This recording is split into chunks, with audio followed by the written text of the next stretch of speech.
A millionaire made a random stop at a roadside diner and was stunned to come face to face with his wife and son, who had been missing for 10 years. What he uncovered afterward left him shaken to the core. "Would you like more cream, sir?" the boy asked quietly, but clearly. His hand set the coffee cup down on the table, so gently it barely made a sound. Elliot looked up. The boy met his eyes, not for more than a second, but it cut deep like a blade, slicing through memory. Elliot froze. The coffee cup tilted in his hand, spilling over the back of it, though he didn't even notice. The boy's gaze was lowered again, his hand placing the tray on the table in a calm, practiced motion. Nothing out of the ordinary, except one thing. That look. There was no mistaking it. Dark amber eyes, with slightly drooping upper lids, the pupils round and deep. Elliot had seen those eyes every morning, kneeling by the bed to tie the shoes of a 3-year-old boy. His son. 30 minutes earlier, Elliot Granter, 45-year-old businessman and chairman of a major media corporation, had no intention of stopping in a place like this. His SUV had jolted suddenly while going over a small ridge in rural Montana. Nothing serious, but he stopped anyway, cautious, as always. A dim light illuminated an old wooden sign. Silver Spoon, Family Restaurant, open all night. His hand hesitated for a moment on the door handle, then he pushed it open. The air inside was warm, still. There was the smell of stew and apple pie. A soft country tune was playing from a small radio behind the counter. Only 2 other customers were there, an elderly couple at the back, quietly eating without speaking or looking at each other. The yellow glow from the overhead lights cast a hush over everything. Elliot sat at a table by the window, took off his gloves, and ordered a black coffee and meatloaf. He wasn't hungry, but needed something to keep his body going. And then the boy appeared. About 16 years old, slim build, messy brown hair, wearing a dark blue apron. He brought the coffee over without looking the customer in the eye. But the moment his hand set the cup down on the table, their eyes met. Right then, it wasn't suspicion. It was instinct. Elliot knew. He didn't understand how or why it was possible, but he knew. Something deep inside him insisted on the impossible. This was Lucas. The boy lowered his head slightly, then turned away as if nothing had happened. His steps slowed by half a beat as he walked away, though he too had felt something. But he didn't look back. A faint noise came from the kitchen. Elliot turned. A woman stepped out from behind the plastic curtain, hair pulled back, shoulders slumped from fatigue. She held a dish towel in her thin hands, each movement deliberate and slow. He looked closer. His chest tightened. His eyes didn't leave her face. Older now, thinner, worn, but it was a face he couldn't forget. She looked up just as the overhead light angled across her dark hair, and their eyes met. Time stopped. Her eyes widened. Her fingers clenched the towel. Her mouth opened as if to speak his name, then closed again. She turned and disappeared behind the kitchen curtain. Elliot shot to his feet. His chair clattered to the floor behind him. No one else in the diner reacted, except the boy, now standing near the register. He glanced at Elliot, then quickly looked away. Elliot strode toward the counter. A young woman was wiping it down, probably another employee, not much older than the boy.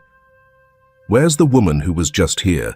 he asked, voice low but clear. She looked up, frowning. "You mean the one from the kitchen?" She was tired, went to lie down. "What's her name?" "I'm not sure. Lena, maybe? Or Lena. They don't really talk much." Elliot stood there a few seconds silent. Then he set some money on the counter and walked out. Cold air slapped his face as he pushed through the door. He stood outside, not heading to his car just yet. He looked back at the diner, its yellow light glowing dimly through the frosted glass. 10 years. A divorce he had once believed was real, a disappearance he had forced himself to accept. But now, the old broken pieces were starting to roll back together. If that was Lena, if that was Lucas, who had lied, and why? The wind carried the scent of apple pie from the kitchen vent, but he no longer felt it. Elliot walked toward his car, his hand gripping the door handle, heart in turmoil as if it was he, not the vehicle, that had just come off the rails. Elliot returned to the diner at 7 in the morning. The sky was still grey like the night before, but a light snow had fallen, covering the wooden roof with a thin layer. Inside, the place was quiet, nearly empty. The country music was still playing, but today it sounded like it was coming from far away. The boy was no longer there, nor was the woman with the eyes that had kept him awake all night. There was only a new staff member, a man, well past middle age, wiping down the counter. Probably the owner.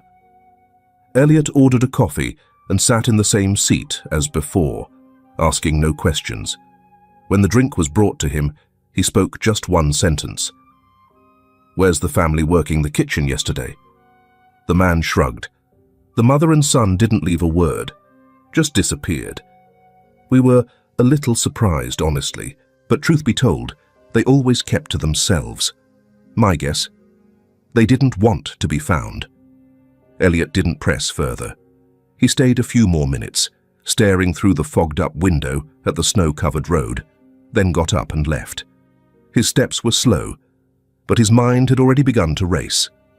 Back at the hotel, he shut the door to his room, took off his coat, and lit the small fireplace.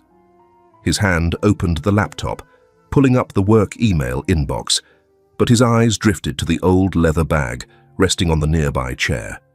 Inside that bag were things he hadn't touched in a very long time. He unzipped it, pulled out a worn folder, the edges frayed slightly, titled Lena Grant, Divorce File.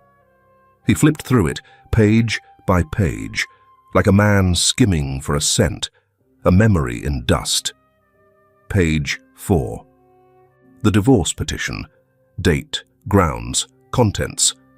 Then the signature, signed Elliot Grant. He stared at it. The handwriting was familiar, but it wasn't his. The G lacked the usual decisiveness, and the slant he always maintained in his signature just wasn't there. It was a good imitation, convincing even, but it couldn't fool the real owner. He pulled out his phone and dialed Avery Chohe's personal attorney, who had worked with him for over 10 years. "Avery, do you still have the digital copy of my divorce file?" "Of course. It's in our internal archive. What's going on?" "Send it to me. Include the original scanned version with the signature." Avery hesitated. "I remember that file clearly, Elliot. We had it cross-checked and notarized. Everything was above board. You signed it on June 8th, right? Number, I never put my pen on that paper that day. Send me the copy, now." He hung up. While waiting, he opened his laptop and logged into an old email account one he hadn't touched in over 10 years. It was the inbox he used to exchange messages with Lena before everything fell apart. The password was the same, untouched. In the folder marked Family, only 5 emails remained. He opened the first one. It was a photo of Lucas at age 2, grinning from ear to ear in the kitchen. Behind him was Lena, her hair a mess, flour on her shirt, her smile faint but real. He zoomed in, focused on Lucas's left hand. There was a small birthmark on his wrist. Elliot sat still for a moment. His hand rested on the screen, right over the mark. Last night, the little boy at the diner had the same birthmark. He no longer had doubts. He was certain. Ping. Avery's email arrived. Attached, the PDF of the divorce file. Elliot opened it immediately. The last page, the signature line. Again, not his signature. Close, but not his. He grabbed his wallet, pulled out his driver's license, and compared the signatures. The difference was clear. He couldn't sit still anymore. He threw on his jacket, grabbed his car keys. The Livingston County Civil Records Building sat at the end of a red gravel road 10 miles out from town. The old facility had frosted glass doors and the warmth of an old train station waiting room. Portraits of past county clerks lined the walls. Behind a wooden counter, a silver-haired man in a wool shirt and vest sat at a desk. A plastic nameplate read, Mark Reyes. I need to see the divorce records for Elliot and Lena Grant. The official archive copy. Is that possible? Mark looked up, his gaze a touch wary. Purpose? I'm a party to the record. Mark gave a small nod. He opened a wooden drawer and began searching. A few minutes later, he placed a thin file on the desk. Elliot didn't rush. He opened it, turned the pages carefully, reached the section with the signatures, then laid his own copy next to the archived one. First discrepancy. The signatures didn't match. Second, the notary serial number was overprinted, not original ink. Third, the red circular stamp lacked a record ID number legally required. Elliot looked at Mark. Do you still have the original filing declaration? Mark furrowed his brow, slowly opened another drawer, pulled out a yellowed sheet of paper. At the top, name of first filer, Graham Grant. His brother. Not Elliot. Not Lena. Someone with no legal right to sign on their behalf. Elliot closed the file and stood. I'll need a full copy of this. Whatever the cost, I'll pay. Mark hesitated, then nodded. I've never seen a record like this before, honestly. It looks off. Elliot didn't answer. He took the papers and walked out. Outside, the snow was falling harder. But this time, Elliot didn't feel the cold. The confusion inside him was gone. What replaced it was suspicion growing into anger. A quiet, steady kind of anger. The kind that rises when a man realizes he's been manipulated by the very people he once trusted. And he knew. This was only the beginning. The red seal on the paperwork kept Elliot awake. All night, he sat alone at the small wooden desk in his hotel room, flipping through the copies of documents Mark Reyes had given him. Beyond the incorrect signature and the odd dates, one detail stood out to him. A temporary residence declaration attached to a utility bill. Required by the county office at the time, Lena's guardianship file was under review. The bill was under someone else's name, Carol Mendez. The address was in a small town down south, about a 2-hour drive away. Elliot checked the map. A place nearly erased from modern maps. Barlow Point. He had never heard of it, but with what little he had, it was the only lead. The next morning, the snow had let up. The sky was a dull grey. Elliot gathered the documents, got in his car, and headed straight south.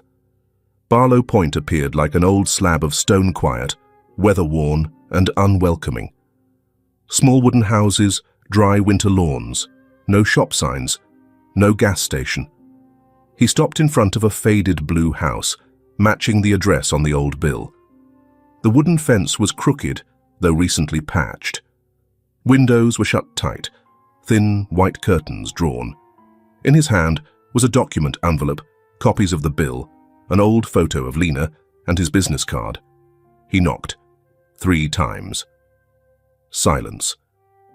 Elliot stepped back slightly to avoid seeming too forward. Just then, the door swung open. A woman stood inside, grey hair pulled neatly back, wearing a thick sweater, a dish towel in her hand. She looked him over from head to toe without saying a word. I'm Elliot Grant. Sorry to bother you. I'm looking for someone named Lena Grant. Her expression changed the moment she heard the name. Not fear, exactly, but tension pulled tight across her face. Her hand clenched the towel. I don't know anyone by that name. You've got the wrong place. You're Carol Mendez, aren't you? She didn't answer. Elliot slowly pulled a photograph from the envelope, a picture of Lena and Lucas, cut from a larger, faded print. He held it out in front of her. "This is my ex-wife, and this is my son, Lucas. They've been gone from my life for over 10 years. But I believe you knew them. I believe they lived at this address. I'm not here to blame anyone. I just want the truth." She looked at the photo. Her eyes stopped on the child. A moment of silence. Then she turned and walked inside without saying another word. Elliot wasn't sure whether to follow or wait. But a few seconds later, she called out from inside, "Come in, but close the door behind you. There's a draft." The house inside was simple but clean. The scent of mint and pine oil hung in the air. On the bookshelf were a few medical and history books, along with some old photo frames. No pictures of children. Carol poured hot tea and set the cups on the table. She sat down in the chair across from him and leaned back. Lena didn't die. But for a time, she thought she had. Not because of an accident or illness, but because she'd been broken. Elliot didn't interrupt. Carol let out a sigh. "I'm a nurse. I worked at the county psychiatric care center back then. Lena was brought in bad shape, but not because she was sick, because someone wanted her to be seen as sick." That sentence was like a bolt sliding open on a locked door. "When did you meet her?" Elliot asked. "August, 10 years ago. She was admitted by a man. He said he was her husband.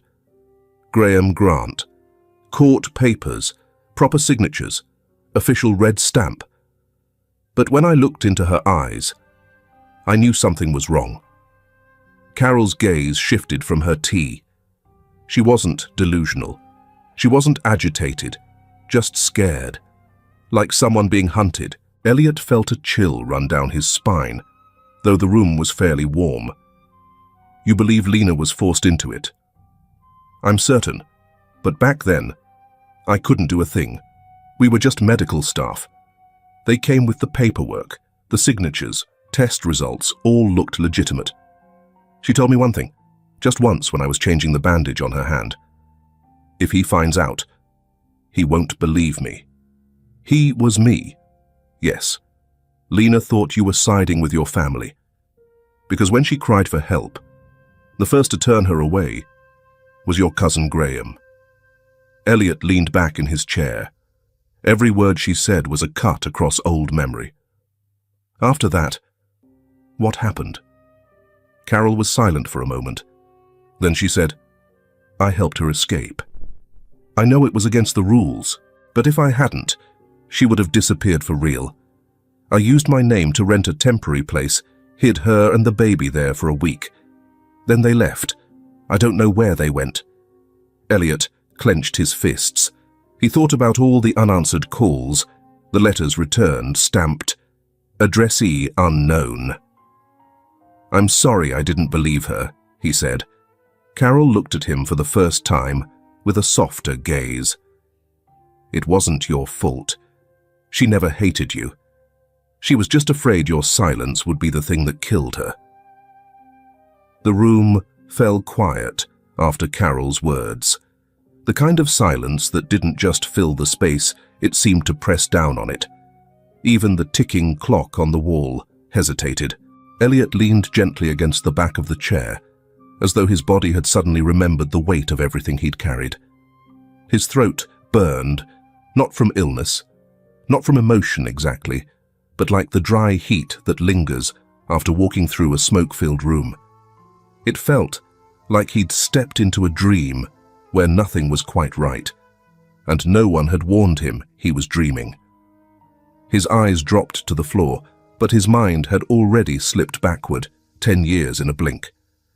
He saw the apartment in D.C., the quiet tension that had settled into the walls long before she was gone. And then, those nights, coming home from work, hands full of takeout or groceries, key turning in the lock and that instant knowing.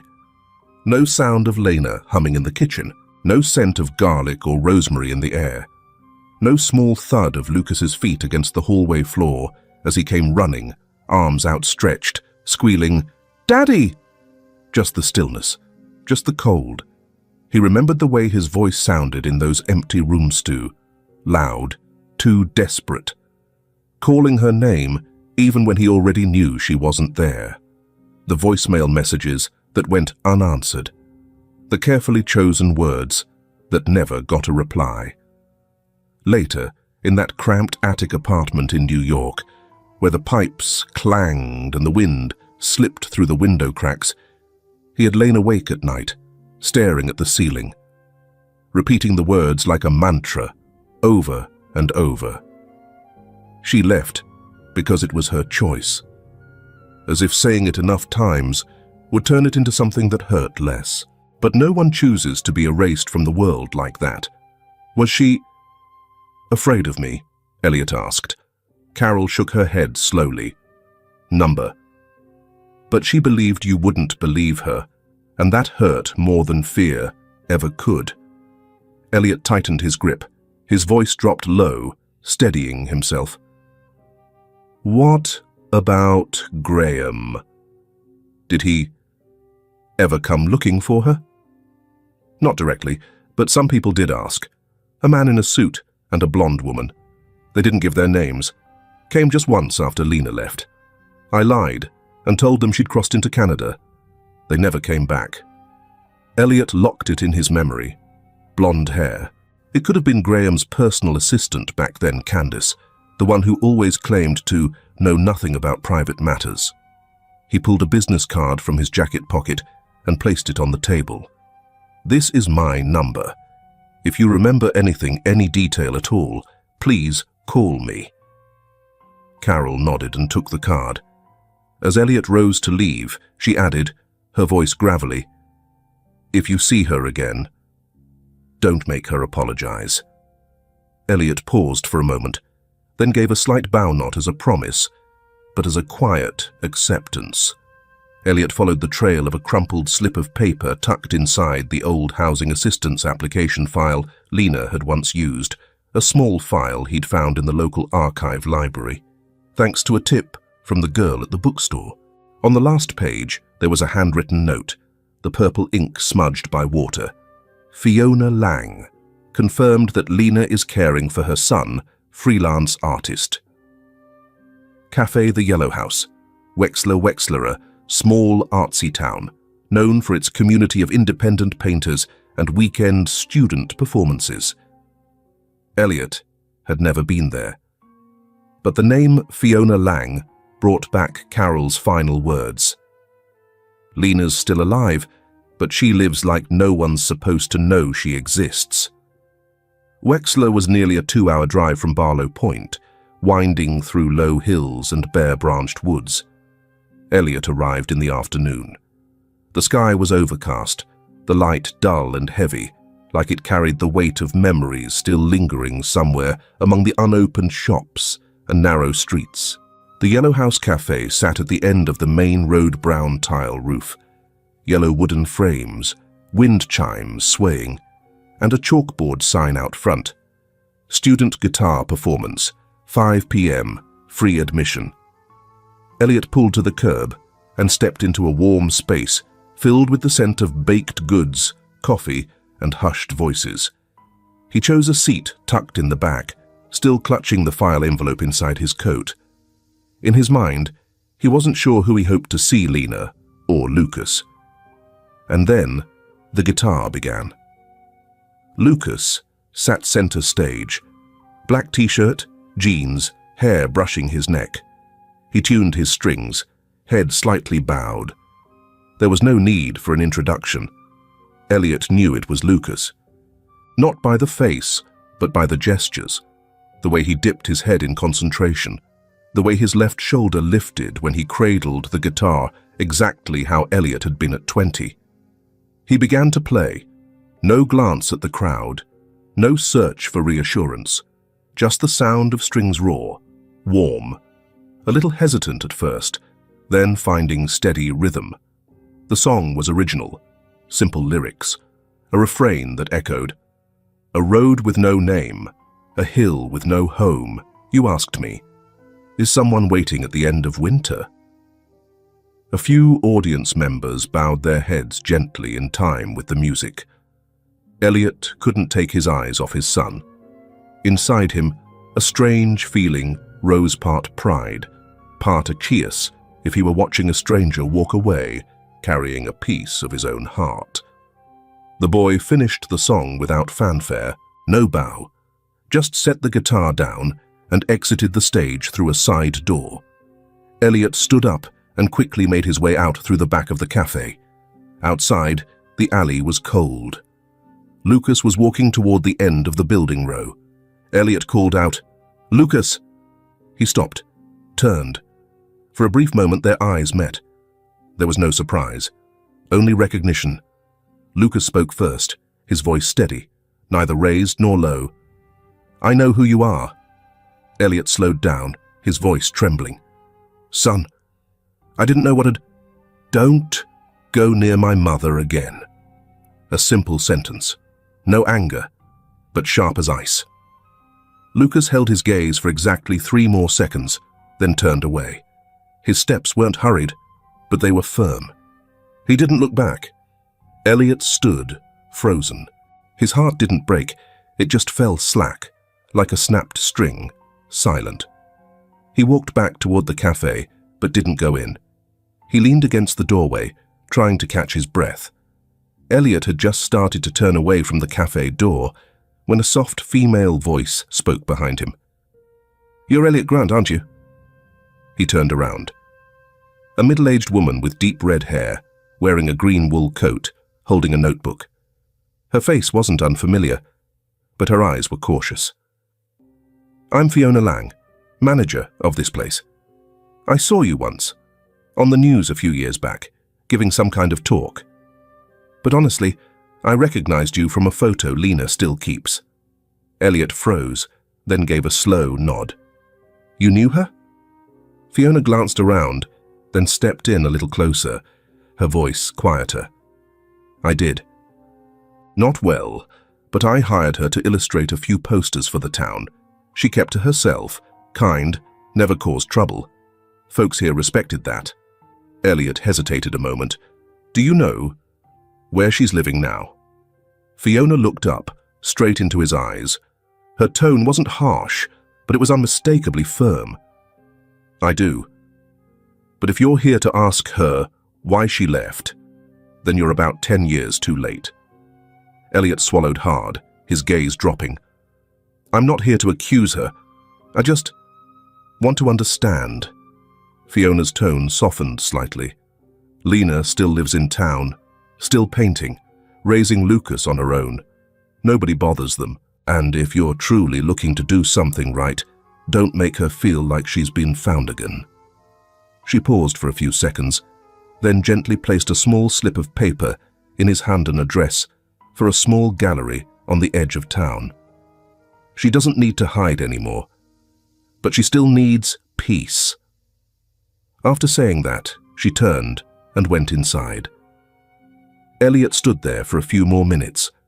On the sidewalk, the program flyers kept drifting just above the ground. One of them had a picture of Lucas holding his guitar, his face tilted toward the light distant, still and full of silence. He picked up the flyer, folded it in half, and slipped it into his pocket. That night, Elliot didn't go back to the hotel. He sat in his car, parked at the edge of the woods just outside town, where he could see the quiet green roof of the house where Lena and Lucas were living. He didn't go in, didn't call, just sat there, hands gripping the wheel, his forehead resting lightly against the window. Inside the car, everything was still. Like between him and his son right now, there was only silence. Elliot pulled over on the dirt road at the edge of Wexler town. The afternoon was fading. Wind slipped past the silent, low-roofed houses, rustling through a line of bare maple trees. The house in front of him was plain, weathered grey-white brick, peeling paint in patches. A corrugated metal awning hung above the door, where an old wooden chair sat alongside a few pots of dried flowers. There was no doorbell, just a small wooden sign hanging crooked beside the window frame, painted with a sparrow perched on barbed wire. Elliot stood still for a moment. His hand tightened slightly around the folder inside his coat, the folder he had carried all this way. Forged file copies, altered documents, faked signatures. And at the very back, an old photo of Lena and Lucas, taken in the kitchen, the sunlight blurring her gaze, but still clear enough to make his chest ache every time he saw it. He drew a deep breath, knocked 3 times. No answer. He stepped closer, pressed his ear to the door. From inside, faintly, he could hear music, classical, tinged with jazz and the soft rasp of a brush on canvas. He knocked again.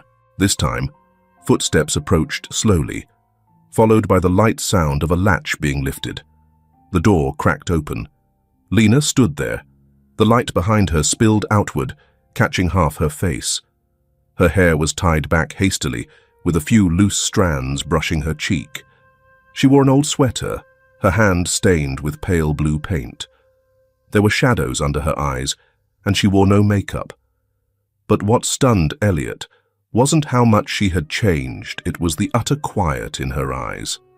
No shock, no fear, no happiness, just exhaustion. "I figured you'd show up eventually," Lena said softly. "You knew?"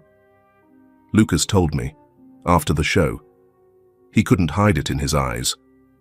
Elliot swallowed hard. He wasn't used to this kind of distance, the distance of someone who used to be a wife, now standing like a half-closed door. "I don't know what happened, I swear. I never agreed to anything. I never signed anything."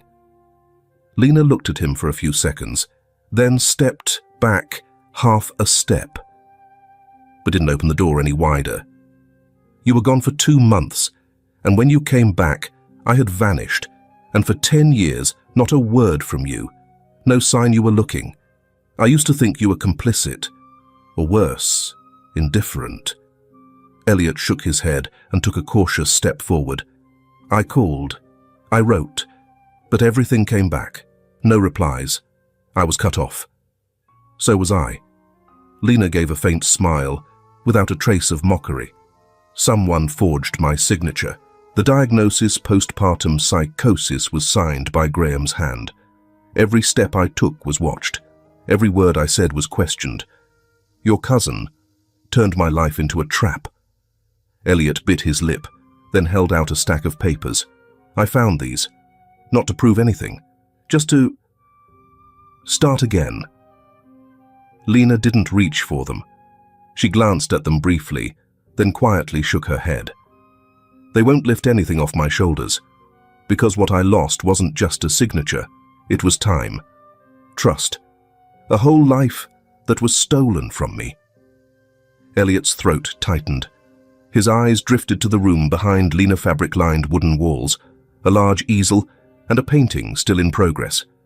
It was a white bird, trapped in a cage tangled with vines.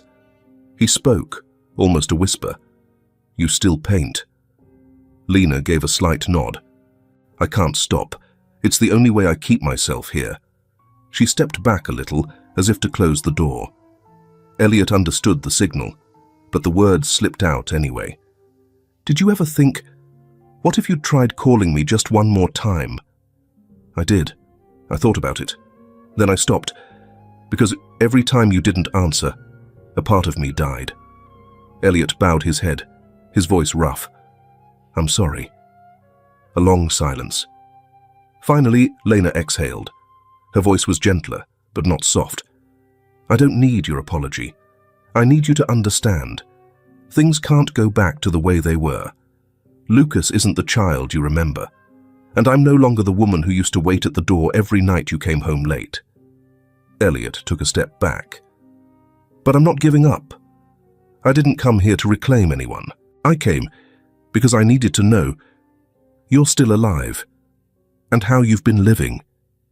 Lena looked at him for a long time, then softly, barely more than a whisper, "I have lived, even if sometimes it was just to survive." She placed her hand on the edge of the door. Go. Today is enough. The door closed. No sound of a lock, but Elliot knew some doors don't need bolts. They're held shut by a past that's never been healed. He stood there a few more minutes, cold wind slipping down his collar. On the doorframe, a smear of green paint clung to the wood left by Lena's hand when she touched the door. Elliot reached out and brushed it lightly with his fingers, then turned, stepped down the porch. Didn't look back. Didn't need to, because from now on, the only thing that mattered was what lay ahead. Back in the city, Elliot didn't go straight home. He rented a small apartment on an upper floor of an old hotel in Midtown. From the balcony, he could see a row of bank towers, all lit up. Everything looked the same. Everything, except him. He knew this time. He wasn't just facing Graham, but an entire system that had once protected him, and also buried the woman he once loved. He rented a modest room at an old hotel near Chelsea, the same area where Lena used to have her art studio back when she was still in school. The room was silent. Almost no sound at all. Just the rustling of paper, the clacking of keys, and the steady turning of files that Avery Cho, his former personal attorney, had delivered after 2 days of digging. She sat across from him. Her face was sharper now, more angular, dressed in a plain suit, with her hair neatly pinned up. But her eyes hadn't changed, calm, deliberate, always watching everything with quiet precision. "I've suspected this for a long time," Avery said, unfolding a sheet of paper in front of Elliot. "But Graham is the direct heir, and he was authorized to represent the company while you were away. He used a temporary power of attorney to make everything look legal on paper. What about me? No one asked you. Graham claimed you were mentally unstable, in need of time away from family stress. They said you weren't in the right state of mind to handle a divorce." Elliot let out a low, bitter laugh. "So they made me out to be insane, just to strip me of my voice?" "Legally speaking, yes." Avery pulled a thicker document from her folder, Lena's guardianship authorization signed by Graham Grant. Elliot's name was nowhere on it. This request was approved unusually fast, less than a week. The reason given? Risk of reputational harm to the family due to wife's postpartum mental illness. Elliot slammed his hand on the table. "And who approved it?" "Judge Douglas Meyer. He's retired now." 2 days later, Elliot stood outside a lakeside apartment, the retirement home of Judge Meyer and his wife. The man who opened the door was thin, silver-haired, with a stern face. His eyes studied Elliot for a long moment. "I no longer have any authority. That matter was closed a long time ago. But it's not closed for my wife. Or my son." Meyer looked at him, his brow tightening slightly. "Elliot Grant, your brother was very persuasive, and your father, Henry Grant, was a man who didn't want scandal." Elliot froze. "So, you're admitting it?" "I'm admitting I was pressured. The petition was submitted by Graham. The medical records came from the family doctor. And there was a phone call. From Henry." Elliot sat still. His chest felt like ice. Meyer stood, walked over to the window. "You know why people are so easily manipulated in cases like this?" Elliot said nothing. "Because no one ever thinks their own family would do something like that." He turned around.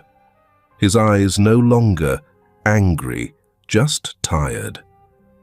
"If Lena was still alive, I'd want to apologize. As for you, brace yourself. Because if you start digging into the people who want this buried, they won't just sit back and watch." That evening, Avery sent Elliot a sealed document, minutes from an emergency board meeting that year, while Elliot had been in Switzerland.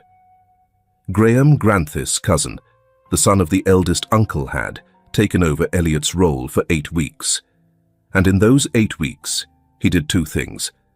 Consolidated the company shares under his control, and erased Lena's name from every internal record. Elliot sat alone under the dim light, listening to Graham's voice echo from a recording of an internal meeting that Avery had secretly taped the year before. "We can't let an ordinary girl jeopardize the corporation. Lena is a liability. Elliot's blinded by love. If we don't separate them now, we won't get another chance." Another voice asked, "Are you sure Elliot won't find out?" Graham replied, "By the time he does, it'll be too late, and if I have to, I'll say, I only did what was best for him." Elliot closed the file. He stood up. For the first time, he didn't feel alone because the pain had turned into strength. And Graham was no longer just the man he once called a brother. He was the only thing standing between him and the freedom of the woman he loved. The wrought iron gate to the Grant estate swung open from a distance, as if Graham had known Elliot would come. The sky was a dull grey, mist hanging over the hillside. Elliot's Bentley crawled up the stone-paved drive toward the mansion, the place where he'd grown up, where he'd gotten married, and where he had last seen Lena cry on a summer night 10 years ago. When he stepped out of the car, no one was there to greet him. No butler, no staff. Just the front door left ajar, and the soft strains of a symphony drifting out from inside. Elliot entered the foyer. The high ceiling was still there, the crystal chandelier, the cold stone walls. But everything felt foreign now. In the middle of the living room stood Graham, pouring himself a drink. Light grey suit, slim tie, polished leather shoes. He looked up, as if welcoming an old friend. "Little brother, I figured you'd show up." Elliot didn't answer. He placed the folder on the glass table in front of Graham and took the seat across from him. "Read it, if you've still got a shred of shame." Graham raised his glass, took a sip, and didn't even glance at the folder. "You always were dramatic, always believed people had a conscience just waiting to be stirred." Elliot clenched his fists. "Forged signatures, faked medical records, guardianship papers signed without me present. It's all in there." Graham shrugged. "So? So you're going to court?" Graham sat down and set his glass of wine on the table. His eyes sparkled as if he were savoring an entertaining play. "Elliot, let me tell you something. Lena is a liability, not because she's a bad person, but because she doesn't fit. She doesn't belong with the Grant family. She doesn't belong with you. And most of all, she doesn't know her place." Elliot leaned forward, his voice sharp as a blade. "She used to love me. She used to believe you were a trustworthy cousin." Graham tilted his head slightly. "And she broke that trust when she threatened to sue me. Do you know she almost filed a complaint against me for emotional intimidation? She's too fragile to understand how this world works."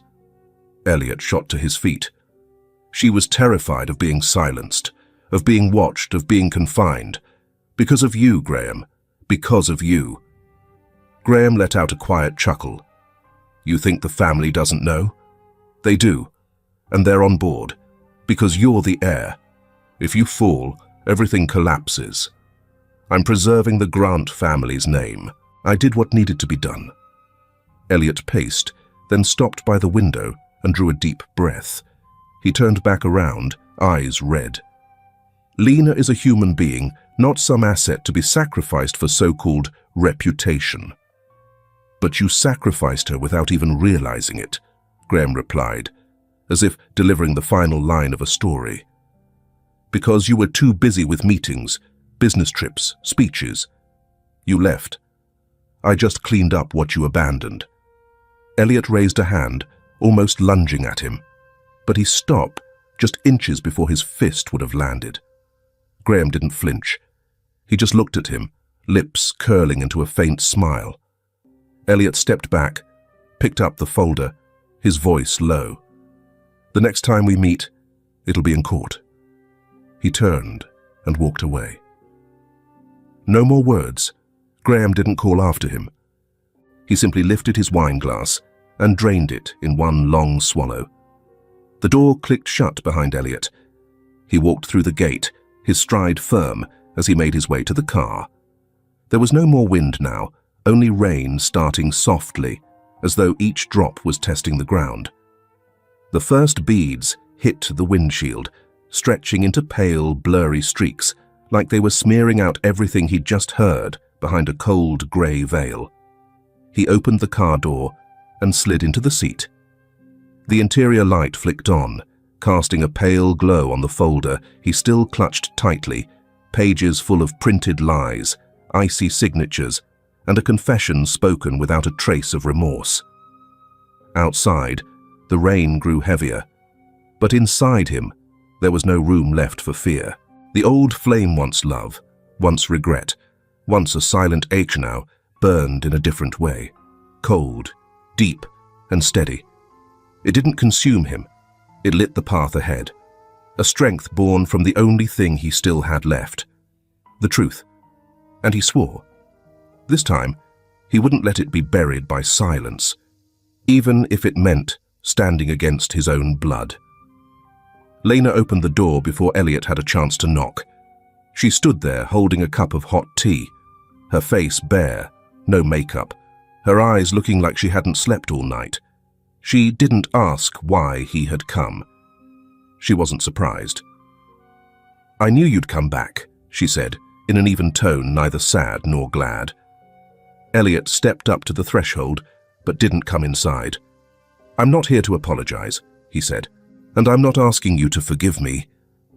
Lena nodded, her hands still wrapped tightly around the cup. "Then why are you here?" Elliot took a deep breath, as if he'd been bracing for this moment a long time. "I'm here to ask you to speak up." The space between them seemed to drop an inch, like the air itself had shifted. Lena stepped back half a pace and leaned against the doorframe. Her face stayed still, but her hands trembled slightly. "You've kept silent for 10 years. But if you don't say something, Graham will keep going. Next time it might be someone else. And not everyone gets the chance to escape like you did." Lena turned her face away, as if trying to slip out of his gaze. "I don't know if I can. I'm not afraid of Graham. I'm afraid of the things I'll remember." A voice came from inside the house, low, steady. "If you can't do it, I will." Lucas stepped out from the shadows of the hallway and stood next to his mother. He wasn't tall, didn't speak like someone looking to make a scene, but his voice carried enough weight to quiet the room. "You once told me, staying silent in the face of wrong is a way of helping it along." Lucas looked straight at her, not crying, not shaking. "So today, you're going to show me what that really means." Lena looked at her son longer than she ever had before. All the dreams she once had of him growing up safe, free of hate, had come true. But now, that very reality was asking her not to step back. She set the teacup down on the small table by the window, turned, and opened the door wide in a gesture for Elliot to come in. "So, where do we begin?" Avery Cho's office was small, but bright. The late afternoon sun slanted through the large glass window, casting light across a desk cluttered with documents. "We'll need a statement from the witness and a complete chain of internal records," Avery said as she sat down in the chair across from Elliot. "If Lena agrees to come forward, I can file the case within a week." Elliot nodded. "I've reached out to Carol Mendez, the nurse who helped Lena escape. She's still holding on to some physical evidence. And Judge Meyer. He's on board. Sent over a letter of voluntary support this morning." Avery raised her eyebrows, slightly surprised. "So we've got 2 pillars to lean on." Elliot stood, pulled out his phone, and dialed the bank. "I'm transferring all my personal assets into a trust, separate from the family. If they try to retaliate, at least they won't be able to touch anything of mine." Avery didn't ask any more questions. She knew he was ready. A few days later, Lena arrived at Avery's office with Lucas. She wore a long beige coat, no makeup, and held a thin folder in her arm sketches she had drawn during the years on the run. She sat down, eyes fixed on Avery. "Read every line of the statement. I want to understand it fully before I sign." Her voice was clear, not loud, but solid as stone. Lucas sat beside her, his hand never leaving his mother's. Avery read through each section slowly. Elliot stood in the corner of the room, silent. When Avery reached the last page, Lena took the pen. She didn't look up, didn't hesitate. She signed. Avery closed the file. The room went still for a few seconds. Lucas squeezed his mother's hand. She smiled at him softly, like the first sunlight of spring, then turned to Elliot.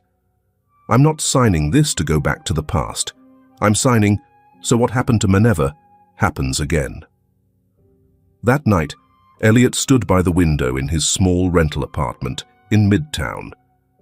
The city lights poured down like a river of gold, but for the first time, they didn't make him feel alone. He thought of Karolthi woman, who had kept silent for 10 years just to protect her mother, of Judge Meyer, who had once signed the wrong thing, but now chose to step forward, of Lucas the boy, who didn't blame his father, only chose to protect his mother, and of Lena the woman, who had walked out from the shadows of her own past. They weren't wealthy, they held no power, but they had done something few ever dared. They raised their hands for the truth. Elliot closed his eyes, listening to the distant sound of traffic rising from below. He knew the battle hadn't even begun, but this time he wouldn't be walking into it alone. Montana State Court, a late autumn morning. A cold wind swept across the stone steps leading up to the county criminal courthouse. Outside, the media had been gathered since early morning. Cameras, long lenses, and questions sharp enough to cut into anyone who dared step through the dark wooden doors. The door swung open. Graham Grant emerged, wearing a charcoal trench coat, followed closely by 3 attorneys carrying leather briefcases and wearing expressions like ice. He gave a slight smile to the Camarasa smile, belonging to someone long accustomed to standing on the right side of the world. Across the lobby, Lena walked in with Avery.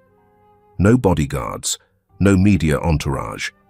Just Lucas holding her hand and Elliot a step behind. She wore a pale blue dress, a thick coat hiding the faint tremble in her shoulders. But her eyes, neither lowered nor evasive, held steady. A reporter thrust a microphone forward. "Ms. Lena, after 10 years of silence, do you believe you're going to win?" Lena stopped, looked directly at him. "Today isn't about me. It's about what should have come to light a long time ago." That morning, the courtroom was packed, not just with reporters and journalists, but law students, women's rights organizations, even a few discreetly seated members from the Grant Group's board of directors. On the defendant's bench, Graham Grant sat as if chairing a board meeting, not facing a trial. Impeccably dressed in a dark suit and tie, one leg crossed neatly over the other, his eyes scanned the courtroom like he was studying which chess piece would move first. Behind him sat his 3 attorneys, each seasoned, sharply dressed, with eyes like blades. They whispered among themselves, passing thick folders back and forth, laptop screens glowing faintly beneath the courtroom lights. In stark contrast, Lena sat at the plaintiff's table. Her face was calm, though her hand clutched her son's tightly. Lucas sat close beside his mother, head lowered, but every time he felt her hand tremble slightly, he squeezed it a little tighter. Elliot sat a row behind them, silent. But his eyes never left the witness stand. Avery was the first to rise, her voice steady, even not raised, but each word landed like a nail driven cleanly into the air. "Ladies and gentlemen of the jury, today we will prove that the honor of a powerful family was used as a smokescreen to conceal acts of legal coercion. identity manipulation, and the unlawful confinement of a woman simply because she didn't fit their expectations.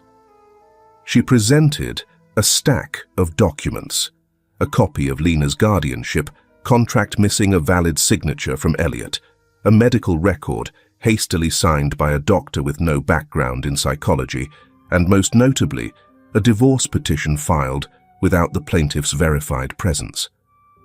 When Avery concluded her opening statement, Graham's lead attorney, Mr. Roland Dempsey, rose from his seat. "Your Honor, we object to this emotional rhetoric from the outset. My client is a businessman concerned with protecting the reputation of his corporation, and every procedure in question was executed legally under a valid power of attorney granted by his brother, Elliot Grant." Avery countered swiftly. Yes, there was a power of attorney, but it did not include the authority to place my client's wife under psychological guardianship without the husband's presence and without an independent medical diagnosis. The second attorneys. Helen cross-stood and began playing selected excerpts from past medical reports, piecing together a portrayal of Lena's supposed mental instability. She showed signs of postpartum depression, went 4 nights without sleep, and once wrote a suicide note, of which the family documented out of concern for her well-being. Lena froze. She had never written a suicide note. Lucas glanced at his mother, his face tightening. Avery stepped forward to the podium. "And do you see that letter here today? You don't because it doesn't exist. All we have is a faint photocopy of a handwritten note, completely unverified, and most importantly, there is no clause in this state's law that allows a man, simply because he's a relative, to commit a woman to an institution out of vague concerns about family image." The third attorney, Mr. Nathan Cole, delivered the final blow. If Lena was truly coerced, why didn't she speak up for 10 years? Why didn't she file a suit the moment she left the facility? The courtroom held its breath. Lena rose. "Because at the time, I had a 3-year-old who needed protection. I was being watched. I lived under a false name. And I was threatened. If I spoke out, my child would be taken away. And I stayed silent until today." Avery immediately called the witness, Mrs. Carol Mendez, the nurse who had helped Lena escape the facility. Carol brought with her a stack of old, yellowed paper records, among them a hand-drawn sketch by Lucas and a blood-stained piece of cloth from the time Lena had tried to fake a wrist injury to be transferred out of the isolation ward. Next came Judge Douglas Meyer, his face stern and resolute. "I signed the papers because I was pressured by Henry Grant Graham's father, and I've regretted it every day since." At that moment, Avery played a recording Graham speaking at an internal shareholders meeting. "If we don't get rid of Lena soon, Elliot will make her a co-owner, and we'll lose control of the corporation." The courtroom erupted into murmurs. The judge banged his gavel. Graham sat still, the corner of his mouth curling into a faint smile. "All for honor," he said, "and I'd do it all again if I had to." Avery stood, locking eyes with the jury. If honor is built on coercion, on someone else's blood, then it's no longer honor. It's a crime wearing a tailored suit. 3 hours later, the verdict was read. Ms. Lena Grant is officially exonerated. All prior psychological evaluations are hereby nullified. Mr. Graham Grant will face criminal prosecution for falsifying legal records, witness tampering, and human rights violations. Graham stood, silent. The smile was gone. Lena stepped down from the stand, walking past the stairs and the cameras. Reporters swarmed in. One asked, "Do you have anything to say?" Lena stood tall. A breeze caught her hair, gently sweeping it to one side. For the first time in 10 years, her voice rang out steady. "I'm not asking for justice for myself. I'm asking for it for the women who will come after me." She turned, still holding her son's hand. Behind her, Elliot smiled quietly. A new chapter had begun. Not for the powerful, but for those who had once been forced into silence. The late autumn sunlight streamed through the large glass window of a small cafe tucked into a quiet corner of northern Helena. Dappled golden light danced across the dark wood floor, slipping between the edges of dry maple leaves taped along the window frame, a gentle farewell to the passing season. Elliot sat at the table near the window, his coat neatly draped over the chair, hands cradling a cup of coffee he hadn't touched. Across from him sat Lena and Lucas. No one was in a hurry. No one rushed to speak. Lena slowly stirred her tea, eyes following the soft curl of steam. Lucas was smiling as he spoke about how he'd just been awarded a scholarship from an art academy. The piece he performed on opening night, Redemption, had gone viral, reaching audiences all the way across state lines. Elliot listened without interrupting, just smiled. "That night," Lena said, her voice steady but slow, "I thought I'd never be able to draw another line." She looked up at him. But then, Lucas put his guitar in my lap and said, "Keep drawing if Mum's still breathing." Elliot gave a soft laugh. A perfect reminder. She nodded. And I did draw, a painting I never imagined I could finish, not in 10 years. Lena's first exhibition in a decade was titled To Be Seen. In the main room, hanging at the center, was her largest piece, a phoenix, ablaze, soaring upward from a rusted cage. Below it, handwritten in small, careful script, "Don't judge the quiet ones, they might be lighting fires within." Lucas played the song he had written for his mother at the opening. No long introduction, he simply sat down, plugged in his guitar, and began to play the first chords. Redemption. The room fell silent for more than 4 minutes. When it ended, no one clapped, not because they weren't moved, but because no one wanted to break the moment. That day, Lena stood quietly beside the painting. She wore a plain cotton dress, no jewelry. Elliot arrived later and kept his distance. He didn't try to insert himself. Now, in the cafe, she looked at him, without the guarded, suspicious eyes she used to have in the beginning. "I don't know if I can forgive," Lena said, "but I know I don't hate you anymore." Elliot nodded. His voice was soft, with no expectations. "I'm not asking to come back, not asking you to rewrite anything in your memory. I just wanted to say, I'm still here, if you ever need." Lena looked at him for a long moment. Then, quietly, she smiled. "I know. Thank you for being late, but still on time." Lucas gave a faint smile, stood up, and pulled out the chair for his mother. He was nearly as tall as Elliot Know, with shoulders squared, his gaze calm beyond his years. For a brief moment, Lena hesitated. Then she reached out and took her son's hand. Elliot stood as well, saying nothing, but for the first time, he extended his hand first. Lucas took it, not tightly, not in a rush, but genuinely. The three of them walked out of the cafe, sunlight falling across their shoulders, stretching long down the quiet street. No one spoke of the future. No one mentioned the trial. No one used the old titles.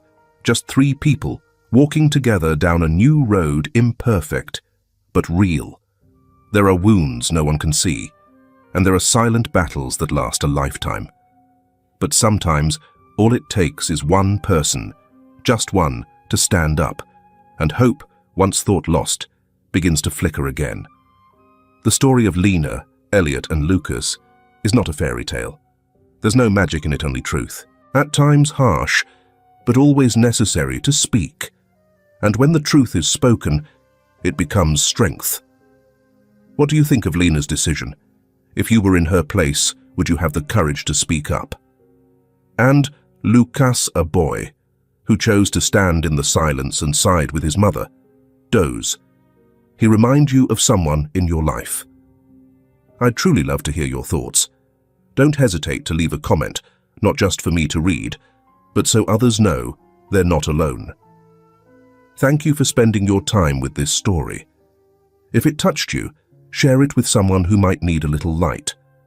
And if today has been a dry, weary day, don't forget to put on a hydrating mask before bed, not just to soothe your skin after a long day, but as a small way to show yourself a little love. There are still so many stories to tell, and I'll be right here waiting for you.